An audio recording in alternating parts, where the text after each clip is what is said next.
What do you think of it, Chloe? Do you like it? Nice little cubby house.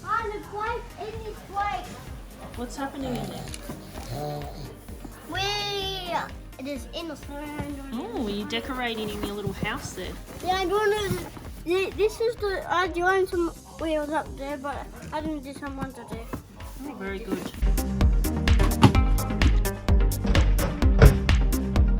Yeah! Bit of exercise, getting out of the house. Practicing your bottle flips. Now it's time to ride your bike.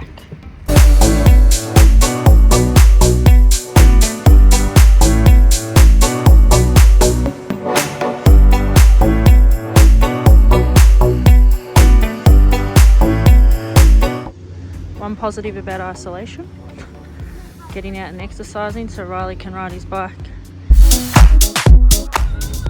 Exploring Ballarat. Nothing else to do, is there? Take the kids for a drive.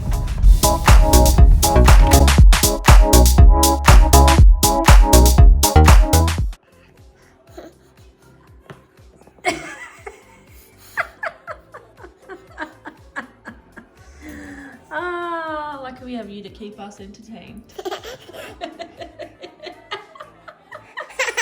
What is that? Is that your new face?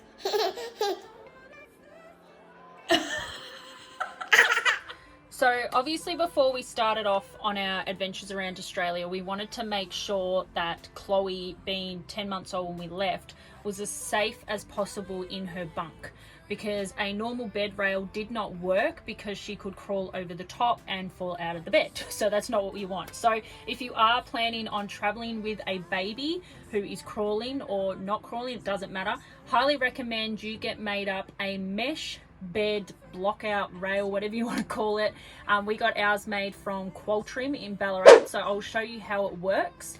So if you come down here, so it completely blocks out the bunk, which is awesome because the bed rail just will go up to there and they'll be able to stand up and fall out. So I've got this made, completely blocks out. It's got press studs up the top and it's also screwed in to make it really, really safe. So it's got zips, so I can just get to her like this with no issues, and then obviously I just zip her in, easy.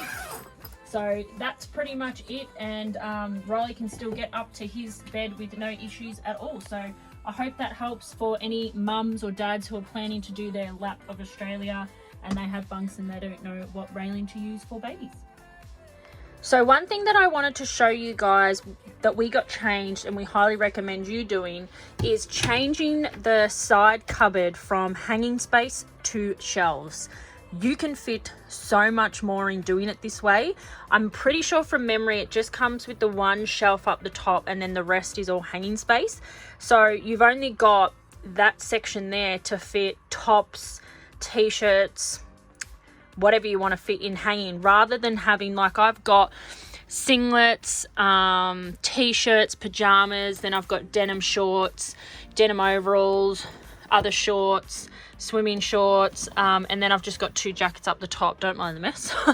But I just found, and Josh said the same thing, you can just fit so much more in doing it with shelves rather than doing it with hanging space. So highly recommend, if you've got any hanging space in your caravan, you get it changed to shelving, especially if you're planning on doing a lap of Australia, because you need all the room at all. Like, any spare room you can get helps. So definitely recommend that.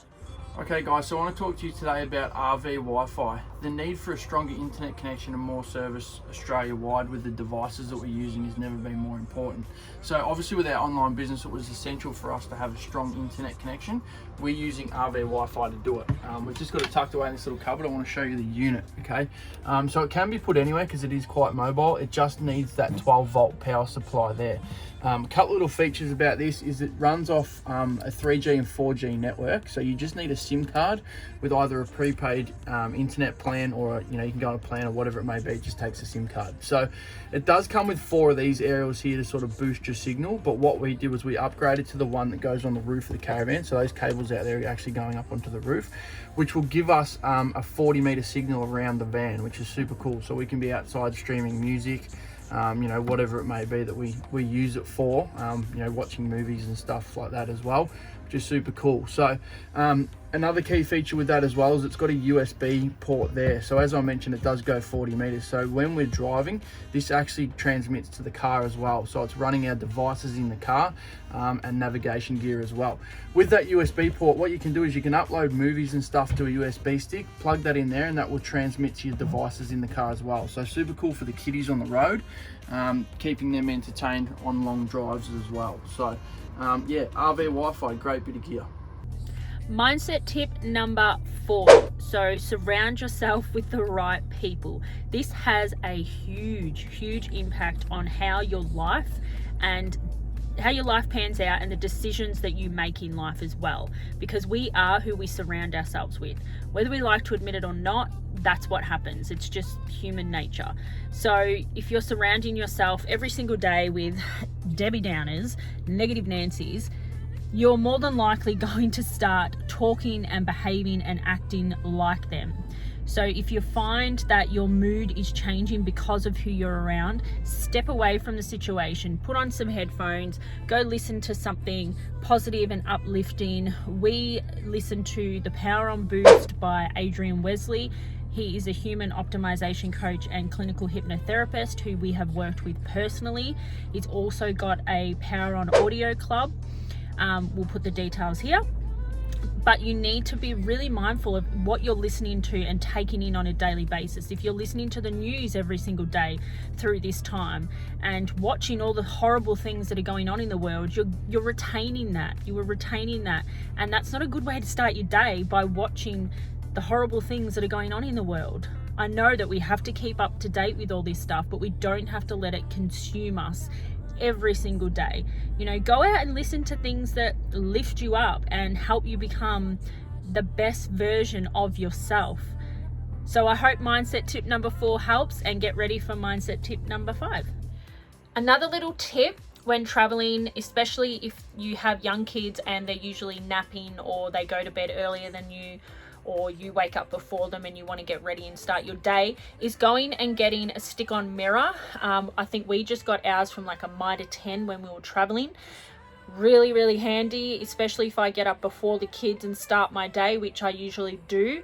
I can just do my makeup, my hair, whatever, in front of this mirror, and I don't have to worry about waking them up because the bathroom's directly opposite their beds. So handy little tip. Another good thing to have is a sticker or a map of Australia handy. This one is actually a picnic table sticker that I got off eBay. I literally just typed in picnic table map of Australia and it come up. I think it was about $40. It just sticks anywhere, so we just put it on the wall inside the caravan, just because if the kids are asleep and stuff, we can just have a look at where our next stop is going to be. We've already started adding what we've done so far. Obviously the plan was to keep going up here, but we had to turn around and come back because of the coronavirus, but that's fine. So yeah, really handy to have anywhere on your van is definitely a map of Australia. Thank you again for watching. Make sure you head over to our channel and check out all the other little videos that we've recently added.